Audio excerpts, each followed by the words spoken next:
I do think there are common attributes you see across all models of leadership. It's inherently valuing people, driving a collaborative environment with people, and empowering them.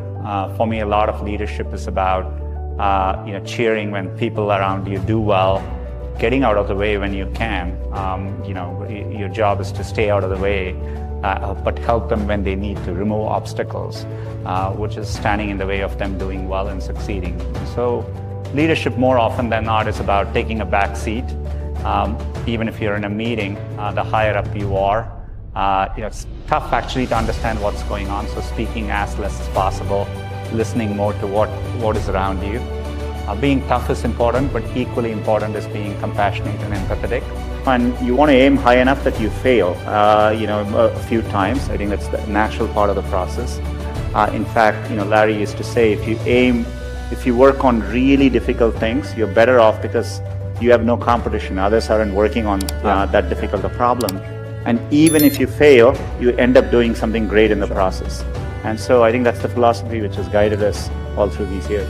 I remember in my parents' house in Chennai, reading about the invention of the transistor at Bell Labs. Of course, that initial invention helped found what became known as Silicon Valley.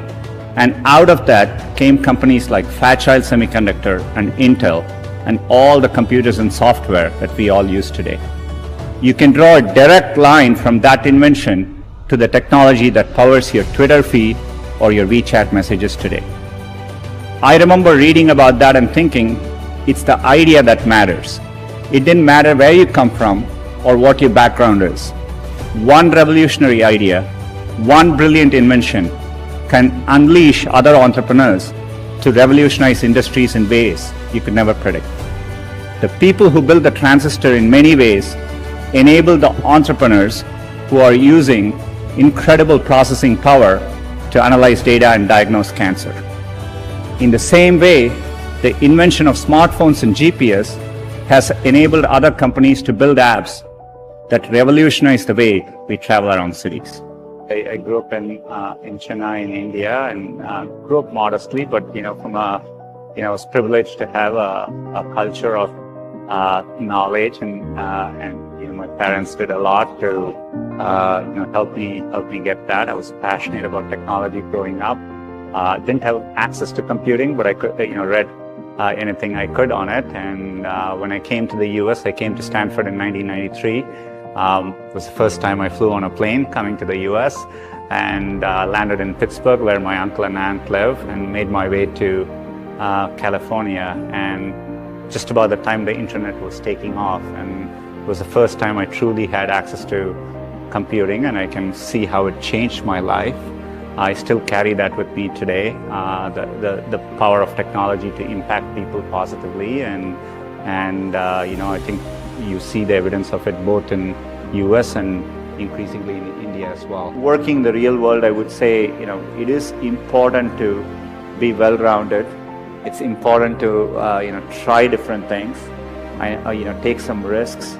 I would encourage people to follow their passions a little bit more, to follow set lanes throughout your career. You're in high school, you're thinking about college. I get very surprised. People come to IITs and immediately they are thinking about IIMs and so on. I think it's important to get real-world experience. And if you take the US, for example, at a place like Stanford, most students don't choose their majors till their final year. So people explore different things and find what they're really passionate about.